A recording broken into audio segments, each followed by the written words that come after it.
Milestone ট্র্যাজেডিতে নিহত school staff মাসুমাকে ভোলায় পারিবারিক কবরস্থানে দাফন। কুমিল্লায় মাহতাবের কবরে বিমান বাহিনীর শ্রদ্ধা। জাতীয় নির্বাচনের আগে দরকার গণপরিষদ ভোট, নেত্রকোনায় বললেন নাহিদ ইসলাম। শেরপুরে পৌঁছেছে এনসিপির জুলাই পদযাত্রা। সাতক্ষীরায় মৃত গরুর মাংস বিক্রির চক্রকে হাতে নাতে ধরল এলাকাবাসী। সরবরাহ হতো খুলনার বিভিন্ন হোটেল রেস্তোরাঁয়। 2 জনের জেল জরিমানা। যেহেতু মরা গরু ভিতরে পেট ফাঁপ দিয়েছে, দম ধরিছে, ওর ভিতরে গ্যাসটা বেরিয়ে এসছে, পচা গলা গন্ধ। এই গরু নিয়ে হোটেলে রান্না করতেছে, এবার এই রান্না করে যে মানুষের যে খাওয়াচ্ছে সমাজে, এটা কি আদৌ উচিত? স্থানীয় যারা ছিল তাদের সহায়তায় আমরা গরুটা এবং 2 জন লোক সহ গাড়ি সহ ধৃত করে আমরা ফাঁড়িতে নিয়ে আসি।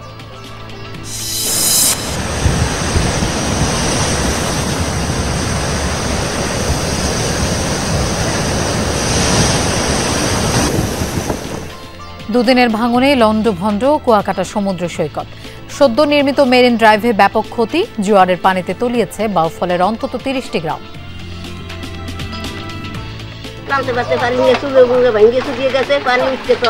দোকান তলিয়ে গেছে, অনেকগুলো মাল নষ্ট হয়েছে, বাজার তলায় গেছে। স্থায়ী ক্যাম্পাসের দাবিতে রবীন্দ্র বিশ্ববিদ্যালয়ের শিক্ষক শিক্ষার্থীদের বিক্ষোভ। দ্রুত প্রকল্প অনুমোদন না হলে কঠোর আন্দোলনের হুঁশিয়ারি।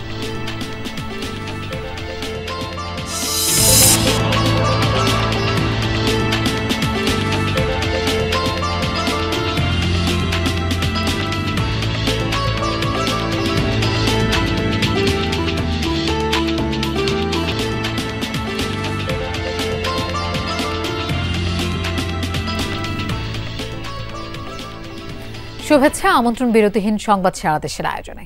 আপনাদের সঙ্গে থাকছি আমি মৌসুমী আহমেদ লোপা। এতক্ষণ শিরোনাম দেখছিলেন। মাইলস্টোন স্কুল অ্যান্ড কলেজে বিমান বিধ্বস্তে নিহত স্টাফ মাসুমা বেগমের দাফন সম্পন্ন হয়েছে। সকালে নিজ জেলা ভোলায় জানাজা শেষে পারিবারিক কবরস্থানে দাফন করা হয় তাকে। এদিকে কুমিল্লায় প্রাণ হারানো 7ম শ্রেণীর শিক্ষার্থী মাহতাবের কবরে শ্রদ্ধা জানিয়েছে বিমান বাহিনী।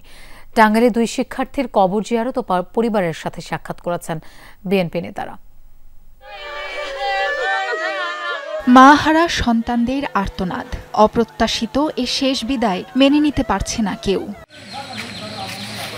মাইলস্টোন ট্র্যাজেডি, এক নিমেষে ঝলসে গেল এতগুলো তাজা প্রাণ। মৃত্যুর তালিকা দীর্ঘ হচ্ছে প্রতিদিন। শনিবার রাতে মারা যান স্কুলের স্টাফ মাসুমা বেগম। পুড়ে গিয়েছিল শরীরের 90%। 6 দিনের লড়াই শেষে ঢাকার বার্ন ইনস্টিটিউটে মৃত্যু হয় 32 বছর বয়সী এই নারীর। রাতেই মরদেহ নেওয়া হয় গ্রামের বাড়ি ভোলার বোরহানউদ্দিন উপজেলার কুরালিয়া গ্রামে। সকালে জানাজা শেষে পারিবারিক কবরস্থানে দাফন হয়।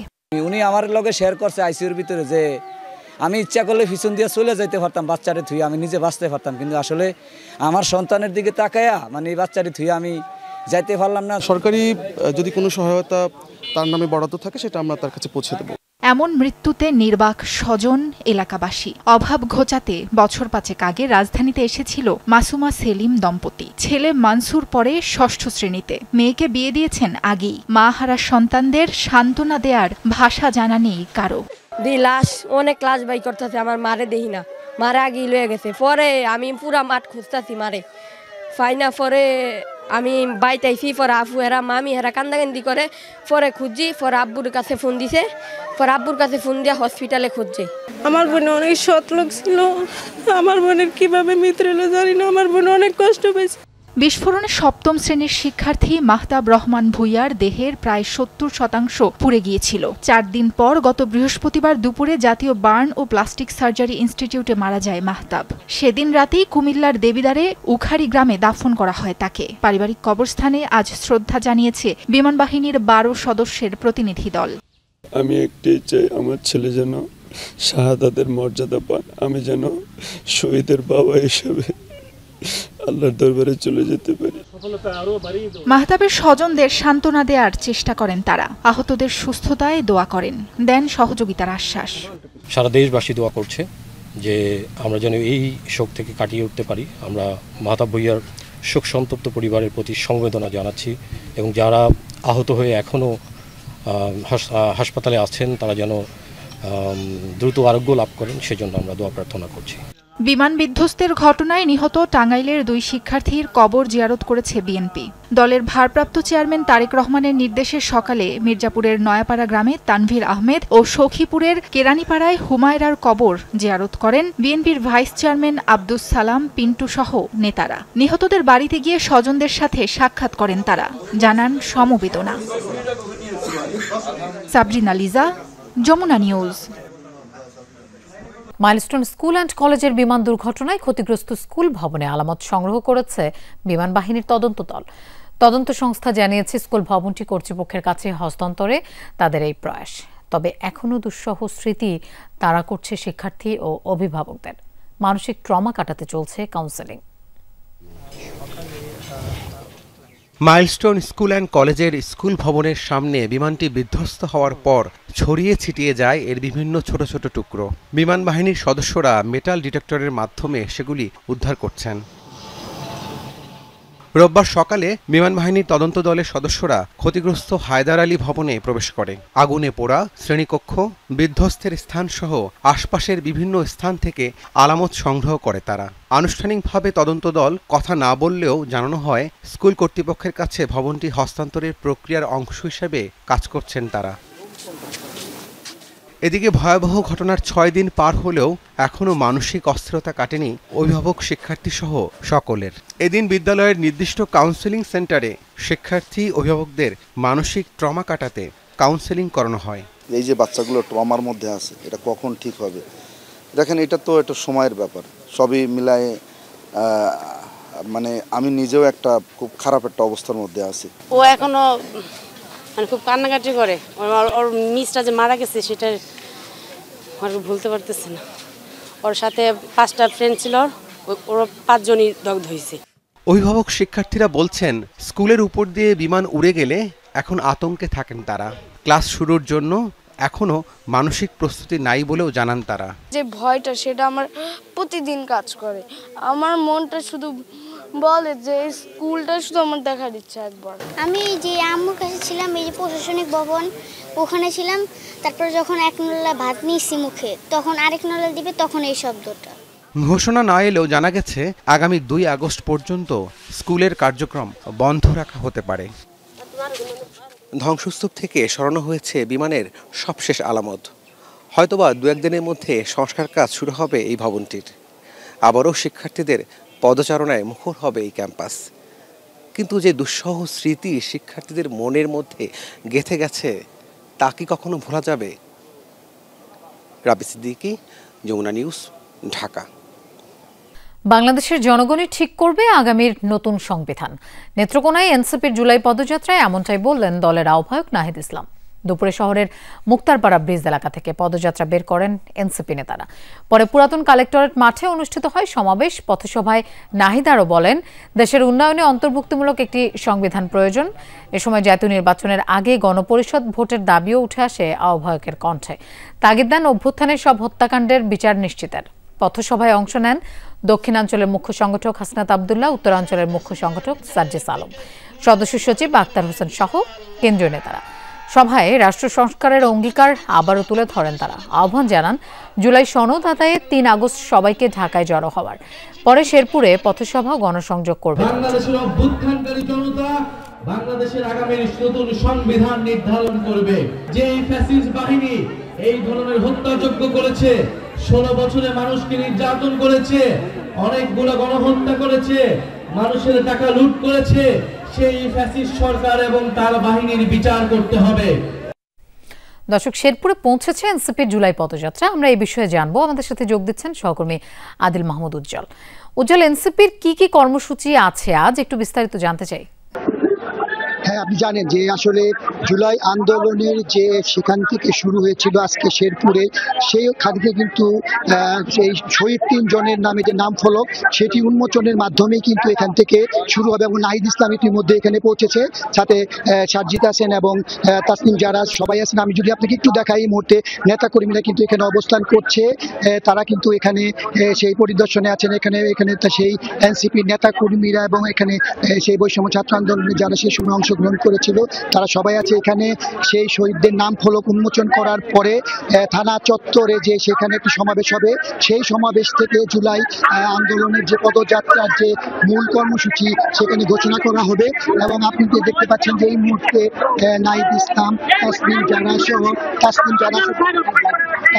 সহ সকলে কিন্তু এখানে উপস্থিত আছেন এবং এখানে কিন্তু নেতা কর্মীদের প্রচুর ভিড় লক্ষ্য করা যাচ্ছে। যারা সেই জুলাই আন্দোলনে যারা শহীদ হয়েছিলেন সেই জায়গাগুলো কিন্তু পরিদর্শন করছেন এখানে যারা কেন্দ্রীয় নেতৃবৃন্দ। তারা এখান থেকে পদযাত্রা শুরু করে তারা কিন্তু চত্বরে এসে কিন্তু সেই সমাবেশটি করবে। এখানে কেন্দ্রীয় নেতৃবৃন্দ সেখানে এই শেরপুর সরকারি কলেজের যে মোড়, সেই মোড়ে কিন্তু 3 জন শহীদ হয়েছিলেন।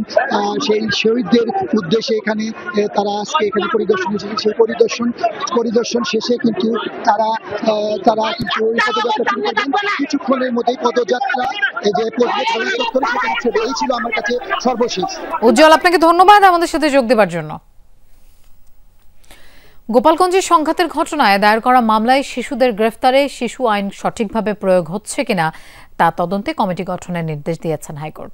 কমিটিকে 5 নভেম্বরের মধ্যে হাইকোর্টে প্রতিবেদন জমা দিতে বলা হয়েছে। 2 আইনজীবীর করা এক রিট আবেদনের শুনানি শেষে এই আদেশ দেন বিচারপতি কাজী জিনাত হক ও আইনুন নাহার সিদ্দিকার হাইকোর্ট বেঞ্চ। গত 21 জুলাই এ বিষয়ে রিট করে হাইকোর্টের আইনজীবী উৎপল বিশ্বাস এবং আবিদা গুলরুখ। বিবাদী করা হয় স্বরাষ্ট্র, আইন এবং নারী ও শিশু বিষয়ক মন্ত্রণালয় সহ সরকারি 8 সংস্থাকে। গোপালগঞ্জে এনসিপির সমাবেশকে ঘিরে হামলা এবং সহিংসতার ঘটনায় 5টি হত্যা সহ মোট 12টি মামলা দায়ের করা হয়েছে। 10,137 জনকে আসামি করা হয়েছে আর গ্রেফতার করা হয়েছে 314 জনকে, যার মধ্যে 9 জন শিশু। গোপালগঞ্জে অনেক অ্যারেস্ট হয়েছে, কিন্তু আমরা শুধুমাত্র শিশুদের যে অ্যারেস্ট হয়েছে 9 জন শিশু অ্যারেস্ট হয়েছে এটা আমরা খবরে দেখেছি, সেইটা আমরা চ্যালেঞ্জ করেছি। শিশুদের বিষয়ে তাদের কি হচ্ছে, কি বিষয়টা কি, চাইল্ড অ্যাক্ট অনুসরণ করা হচ্ছে কিনা এবং তাদের বর্তমান পরিস্থিতি কি সেটা ইনকোয়ারি করে এই কোর্টে আগামী 5 নভেম্বর সেই রিপোর্টটা দাখিল করতে হবে। গাজীপুরে একটি কারখানার শ্রমিকদের সাথে আইনশৃঙ্খলা বাহিনীর ধাওয়া পাল্টা ধাওয়ার ঘটনা ঘটেছে। এ সময় আহত হয়েছে বেশ কয়েকজন। পুলিশ জানায় বকেয়া বেতন সহ 10 দফা দাবিতে সকালে বিক্ষোভে নামে একটি সিরামিক কারখানার শ্রমিকরা। শ্রীপুরের জৈনাবাজার এলাকায় ঢাকা ময়মনসিংহ মহাসড়ক অবরোধ করে তারা। এতে দেখা দেয় যানজট। আইনশৃঙ্খলা বাহিনী সরিয়ে দিতে গেলে দেখা দেয় উত্তেজনা। এক পর্যায়ে বাঁধে সংঘর্ষ, চলে ধাওয়া পাল্টা ধাওয়া। পুলিশকে লক্ষ্য করে ইটপাটকেল ছুটতে থাকে শ্রমিকরা। পরে টিয়ারশেল ও সাউন্ড গ্রেনেড ছুড়ে পরিস্থিতি নিয়ন্ত্রণে আনে পুলিশ। 3 ঘন্টা পর স্বাভাবিক হয় যান চলাচল। সাতক্ষীরা থেকে মরা গরু সংগ্রহ করে খুলনায় নিয়ে কেটে বিক্রি করার হতো মাংস। সরবরাহ হতো বিভিন্ন হোটেল রেস্তোরাঁয়। এমনই এক চক্র ধরা পড়েছে সাতক্ষীরায়। পুলিশ বলছে দীর্ঘদিন ধরে এই অপকর্ম করে আসছে চক্রটি। তাৎক্ষণিকভাবে 2 জনকে জেল জরিমানা করেছে ভ্রাম্যমাণ আদালত।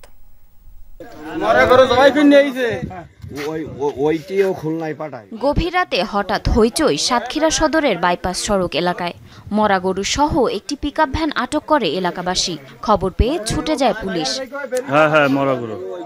স্থানীয়রা জানায় সাতক্ষীরা থেকে মরা গরু নিয়ে খুলনায় মাংস বিক্রি করছে একটি চক্র, এমন খবর ছিল তাদের কাছে। তথ্যের ভিত্তিতে শনিবার রাতে বাইপাস এলাকায় অবস্থান নেয় তারা। হাতে নাতে ধরে ফেলে মরা গরু সহ ব্যবসায়ীকে। পরে পুলিশ গরু ব্যবসায়ী নাসির উদ্দিন ও পিকআপ চালক কারিমুলকে আটক করে। প্রাথমিক জিজ্ঞাসাবাদে তারা জানায় জেলার বিভিন্ন স্থান থেকে মৃত গরু সংগ্রহ করে নেওয়া হয় খুলনার চুকনগরে। সেখানে মাংস কেটে সরবরাহ করা হতো খুলনার বিভিন্ন হোটেল রেস্তোরাঁয়। এটা চুকনগর নিয়ে বানাইয়ে ওই সব খুলনার রূপসানদের এবারে কোলেস্টারে ভাড়া দিত। ফার্স্ট টাইম এই গরু তুলেছে আমার চুকনগর পর্যন্ত ভাড়া ঠিক করা। আমি কি এই বিষয়ে কিছু বলতে পারবো না, জানিও নি। ঘটনা জানতে ইটাগাছা পুলিশ ফাঁড়িতে ভিড় করেন অনেকে। পুরো চক্রকে আইনের আওতায় এনে কঠোর শাস্তির দাবি জানান তারা। গরু তো কোনো রক্ত ছিল না।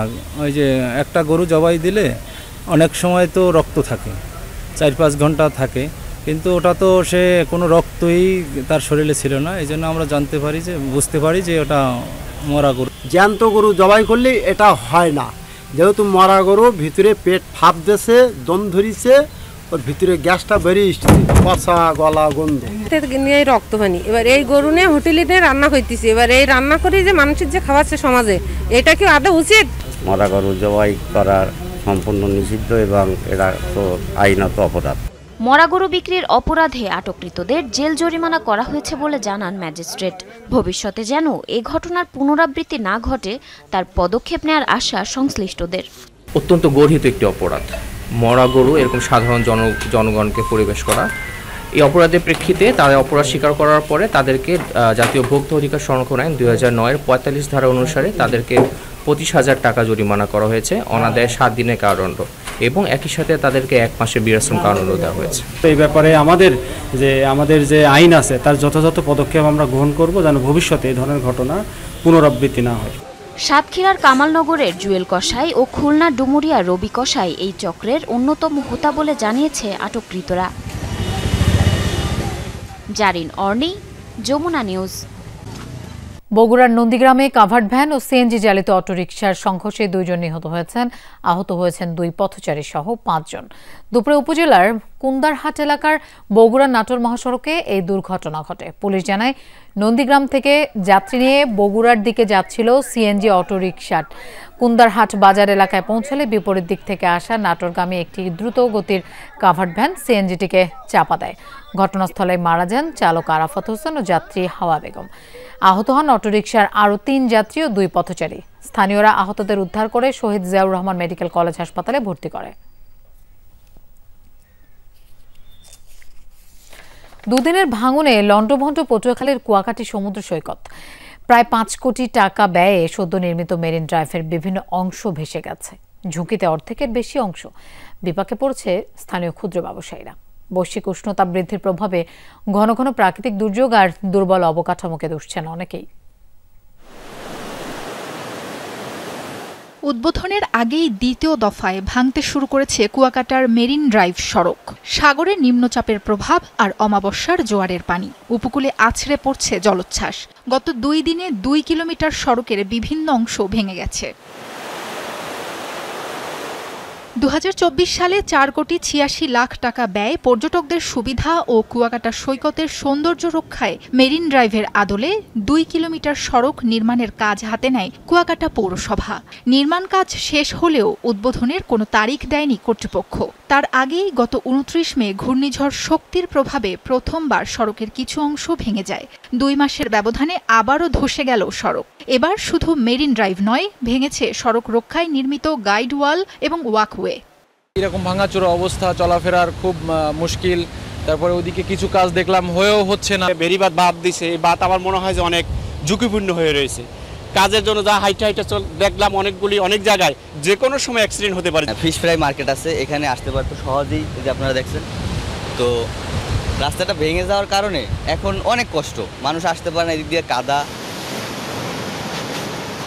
সবচেয়ে বিপাকে স্থানীয় ক্ষুদ্র ব্যবসায়ীরা। ঢেউয়ের তোড়ে ভেসে যায় শুটকি মার্কেটের দোকানের বিভিন্ন সামগ্রী।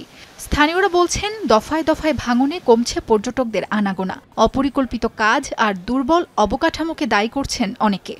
সঠিক প্রোটোকল না দেওয়ার কারণে এই রাস্তাটা অবহেলিত হওয়ার কারণে আমরা ক্ষুদ্র ব্যবসায়ী খুব ক্ষতিগ্রস্তের ভিতরে আছি। পানির স্রোতটা যখন বাড়ে তখন পানিটা ভিতরে উঠে পানির সাথে বালুটা নিয়ে যায়, আর বালুটা নিয়ে গেলেই জাস্ট গাছপালা যায় থাক স্থাপনা বাড়িঘর ওগুলো আস্তে আস্তে পড়ে যায়। প্রাকৃতিক বাঁধ বা বেষ্টনীর অভাব, মেরিন ড্রাইভের দুর্বল গঠন বা অপরিকল্পিত নির্মাণ, বালি ক্ষয়, অপরিকল্পিত পর্যটন ও নির্মাণ। কুয়াকাটা সৈকত রক্ষায় 500 কোটি টাকার একটি টেকসই প্রকল্প অনুমোদনের অপেক্ষায়।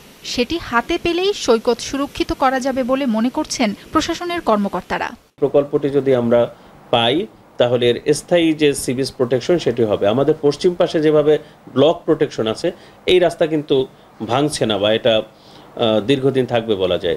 একই স্থানে দাঁড়িয়ে সূর্যোদয় আর সূর্যাস্ত দেখতে সারা বছরই ভ্রমণ পিপাসুদের ভিড় থাকে সাগরকন্যা কুয়াকাটায়। স্থানীয়দের আয় রোজগারের সিংহভাগই পর্যটন নির্ভর। 18 কিলোমিটার সৈকতের ভাঙন রোধে কার্যকর পদক্ষেপের দাবিতে মানববন্ধনও করেছে স্থানীয়রা। সাবরিনা লিজা, যমুনা নিউজ। পটুয়াখালীর বাউফলে নিম্নচাপ ও অমাবস্যার প্রভাবে সৃষ্ট জোয়ারের কারণে প্লাবিত হয়েছে অন্তত ৩০টি গ্রাম। এর মধ্যে ধুলিয়া, নাজিরপুর ও চন্দ্রদ্বীপ ইউনিয়ন বেশি ক্ষতিগ্রস্ত হয়েছে। শনিবার সকাল থেকে হঠাৎ নদীর পানি বেড়ে গেলে এই পরিস্থিতির সৃষ্টি হয়। তলিয়ে যায় ঘরবাড়ি ও ফসলি জমি। পানিবন্দী হয়ে পড়েছে অন্তত 10,000 মানুষ। দেখা দিয়েছে খাদ্য সংকট। চন্দ্রদ্বীপ ইউনিয়নবাসীর অভিযোগ, প্রায় 1.5 বছর আগে ঘূর্ণিঝড় রেমালের প্রভাবে ইউনিয়ন রক্ষা বাঁধ বিলীন হয়ে যায়। ফলে সামান্য জোয়ারের পানি ঢুকলেই প্লাবিত হয় পুরো ইউনিয়ন। 3 মাসের মধ্যে বাঁধ নির্মাণের কথা থাকলেও মেলেনি কোনো সমাধান।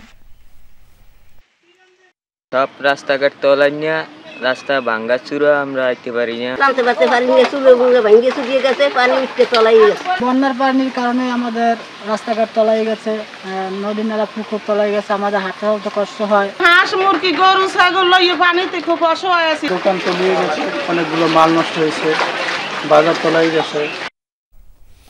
রবীন্দ্র বিশ্ববিদ্যালয়ের স্থায়ী ক্যাম্পাস নির্মাণে ডিপিপির দ্রুত অনুমোদনের দাবিতে বিক্ষোভে নেমেছে শিক্ষক শিক্ষার্থীরা। 8 ধাপে বাজেট সংশোধনের পর 2025 সালে সর্বশেষ 519 কোটি 15 লাখ টাকা ব্যয় ধরে প্রস্তাব পাঠানো হয়, যা দীর্ঘদিন ধরেই একনেক অনুমোদনের অপেক্ষায়। আজ একনেক সভায় অনুমোদন না হলে ক্যাম্পাস বন্ধ করে দেওয়ার দাবি উপাচার্যের।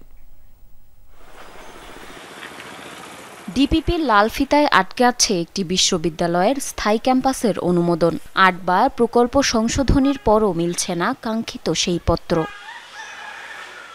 2018 সালে রবীন্দ্রনাথ ঠাকুরের রেখে যাওয়া 235 একর গোচারণ ভূমির ওপর বিশ্ববিদ্যালয়ের স্থায়ী ক্যাম্পাস নির্মাণের জন্য প্রকল্প প্রস্তাব করা হয়। ব্যয় ধরা হয় 9,238 কোটি টাকা। তবে ডিপিপি ডেভেলপমেন্ট প্রজেক্ট প্রপোজাল এই প্রকল্প সংশোধনের জন্য ফিরিয়ে দেয় 8 বার। সবশেষ 2025 সালে ব্যয় কমিয়ে 100 একর ভূমির ওপর 519 কোটি 15 লাখ টাকা ব্যয় ধরে নতুন করে প্রস্তাব পাঠানো হয়। 17 সাল থেকে একাডেমিক কার্যক্রম শুরু হয়েছে, 18 সাল থেকে ডিপিপি সাবমিট চলছে তো চলছেই। বহুবার এটা সংশোধন করা হয়েছে, যতবার সংশোধনী এসেছে আমরা ঠিকঠাক মতো সংশোধনী পাঠিয়েছি। লাল ফিতার দৌড়তে আমরা আটকে গিয়েছি। কেন আটকে গিয়েছি আমরা জানি না। অনুমোদন না, আমরা চাই বাস্তবায়ন। বাস্তবায়ন যদি না হয় আমরা পরবর্তীতে আরো কঠোর আন্দোলনে যেতে বাধ্য হব। আমরা যেটা পাইনি, আমরা চাচ্ছি যে আমাদের যে পরে প্রজন্ম তারা যেন এই ক্যাম্পাসটা পায়, তারা যেন ক্যাম্পাসের স্বাদ, পাবলিক ইউনিভার্সিটি কি আসলে, জ্ঞান চর্চা কি, তারা যেন সেটা পায়, এটা আশা করছি। একনেক সভায় প্রস্তাবটি নীতিগত সিদ্ধান্তের পর্যায়ে থাকলেও আবারও ক্যাম্পাস পরিবেশ পর্যবেক্ষণ করে প্রতিবেদন জমা দেওয়ার সিদ্ধান্ত নেয় সংশ্লিষ্ট অধিদপ্তর। অথচ 2019 সালেই এ বিষয়ে ছাড়পত্র পায় বিশ্ববিদ্যালয়টি। পাশ হয়েছে, নীতিগত অনুমোদন হয়েছে, কিন্তু এখন আমরা দেখছি যে না, এটি পাশ হয়নি, বরং এটিকে ঝুলিয়ে রাখা হয়েছে, আটকে রাখা হয়েছে। অকৃষি খাস জমি এগুলো। সুতরাং এখানে বিশ্ববিদ্যালয় হতে ঝামেলা নেই। বিশ্ববিদ্যালয় তো ভাই ইটের বাঠা না যে এটি কার্বন এমিট করবে। ছোট্ট একটা প্রজেক্ট 519 কোটি টাকা, এটি 8 বছর ধরে অনুমোদন পাচ্ছে না। শুধু সংশোধনের গোলক ধাঁধার মধ্যে আমরা ঘুরছি। এটি অগ্রহণযোগ্য এবং এনাফ ইজ এনাফ, এটি যথেষ্ট। এর শেষ চাই এবং এটার সমাধান চাই। এদিকে গত 16 জুলাই পরিদর্শনে আসেন পরিবেশ উপদেষ্টা রিজওয়ানা হাসান। তিনি আশ্বাস দেন বিশ্ববিদ্যালয় স্থাপন হবে এখানেই। আপনাদের বিশ্ববিদ্যালয়ের দাবিটি একটি যৌক্তিক দাবি, আপনাদের নিজস্ব একটা ক্যাম্পাসের দাবি একটা যৌক্তিক দাবি। এখানে হতাশা ছড়ানোর কিছু নেই, এটার ব্যাপারে কারোরই কোনো দ্বিমত নেই। আমাদের শুধু এখানে এসে দেখা যে জায়গাটা আসলে কেমন, জায়গাটা কতটুকু উপযোগী। সব বাধা পেরিয়ে দ্রুত বিশ্ববিদ্যালয়ের স্থায়ী ক্যাম্পাস স্থাপন হবে এমনটাই প্রত্যাশা সিরাজগঞ্জবাসীর। জারিন অর্নি, যমুনা নিউজ। বেনাপোল স্থলবন্দরে রক্ষকই যেন ভক্ষক। আমদানি রফতানিতে ব্যবহৃত ট্রাক থেকে চাঁদা নিচ্ছে নিরাপত্তায় নিয়োজিত আনসার সদস্যরাই। স্থলবন্দরের 10টি গেটে দিনে দুপুরেই চলছে চাঁদাবাজির মহোৎসব। তবে আনসার সদস্যদের দাবি, চাঁদা নয়, চালকরা খুশি হয়ে তাদের বকশিশ দেয়। দেশের সর্ববৃহৎ স্থলবন্দর বেনাপোল। বাংলাদেশ থেকে ভারতে পণ্য আমদানি রপ্তানির জন্য এই বন্দর দিয়ে প্রতিদিনই যাতায়াত করে প্রায় 900 ট্রাক। বন্দরের নিরাপত্তায় নিয়োজিত সিকিউরিটি গার্ডের পাশাপাশি রয়েছে আনসার সদস্যরাও। তবে নিরাপত্তার ভার যাদের উপর, তারাই নেমেছেন চাঁদাবাজিতে। ট্রাক থেকে 20 থেকে 40 টাকা তাদের কাছে অবৈধভাবে চাঁদা নেওয়া হয়। প্রত্যেকটা গেটে গাড়ি ঢোকার সময় এবং বেরোনোর সময় আনসার সদস্যরা গাড়ি প্রতি একটা টাকা, এটা 20 টাকা, 40 টাকা, বিভিন্ন ক্ষেত্রে বিভিন্ন রকম টাকা আদায় করছে। চালক ও ব্যবসায়ীদের অভিযোগ, ভারতে আসা যাওয়ার সময় স্থলবন্দরের 10 গেটেই দুই দেশের ট্রাক থেকে প্রকাশ্যে 20 থেকে 30 টাকা করে চাঁদা নেওয়া হচ্ছে। অন্যদিকে আনসার সদস্যদের দাবি চাঁদাবাজি নয়, বরং চালকরা খুশি হয়ে মাঝে মধ্যে তাদের বকশিশ দেয়। ভারত থেকে যখন আমরা বাংলাদেশে ঢুকছি, ঢোকার পরে যখন গোডাউনে প্রবেশ করছি, তখন 20 টাকা করে আনসার আমাদের কাছে নিচ্ছে।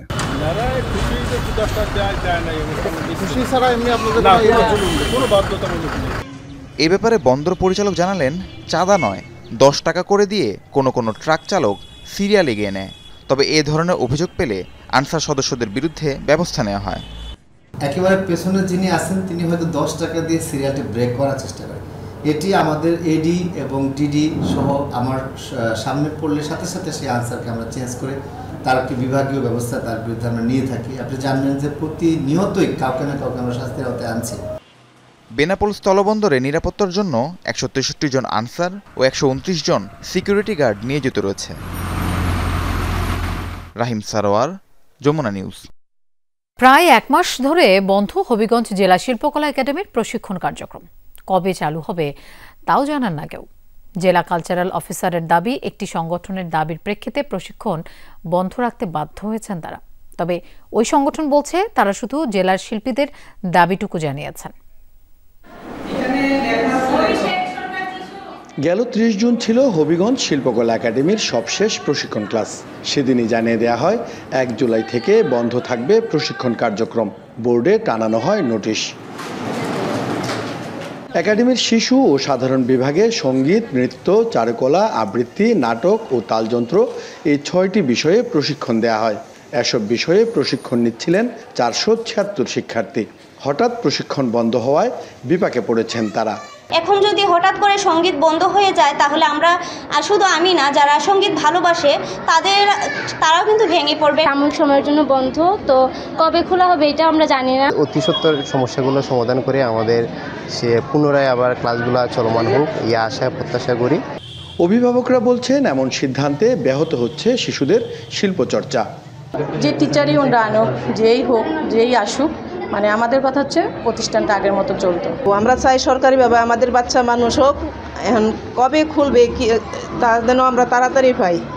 জেলা কালচারাল অফিসার জানান, সম্প্রতি জাতীয়তাবাদী সামাজিক সাংস্কৃতিক সংস্থার নেতৃত্বে হবিগঞ্জ শিল্পী সমাজ জেলা শিল্পকলা একাডেমির প্রশিক্ষকদের ফেসিবাদের দোসর আখ্যা দিয়ে তাদের বাদ দেওয়ার দাবি জানায়। পরবর্তীতে জুন মাসে প্রশিক্ষকদের চুক্তির মেয়াদ শেষ হলে ঊর্ধ্বতন কর্তৃপক্ষের নির্দেশে প্রশিক্ষণ কার্যক্রম বন্ধ রাখা হয়।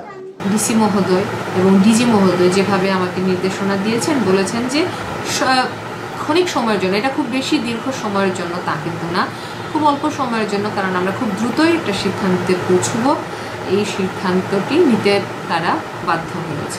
তবে জাসাস নেতৃবৃন্দ বলছেন, প্রশিক্ষক বদলের দাবি থাকলেও প্রশিক্ষণ বন্ধের কথা বলেননি তারা।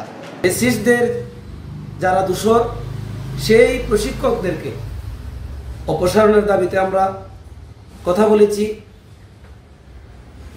মানববন্ধন করেছি। তো আমাদের দাবি বাস্তবায়ন হয়েছে। বাংলাদেশ শিল্পকলা একাডেমির প্রশিক্ষণ বিভাগের পরিচালক জানান, পরিস্থিতি বিবেচনায় জেলা প্রশাসকের পরামর্শে এই সিদ্ধান্ত নেওয়া হয়েছে। পরিস্থিতি বিবেচনা করে এই সিদ্ধান্তটা নিতে হয়েছে। অর্থ বছর শেষে নতুন করে চুক্তি করতে হয়, এটা অল্প কিছু দিনের মধ্যে প্রক্রিয়া শেষ হয়ে গেলে ওখানে কার্যক্রমটা আমরা শুরু করতে পারবো। শিল্পচর্চার স্বার্থে দ্রুত সময়ের মধ্যে শিল্পকলা একাডেমির প্রশিক্ষণ কার্যক্রম শুরু হবে, এমনটাই প্রত্যাশা সংস্কৃতিপ্রেমীদের। প্রদীপ দাস সাগর, যমুনা নিউজ, হবিগঞ্জ। দর্শক, এই ছিল সংবাদ সারা দেশের আয়োজনে।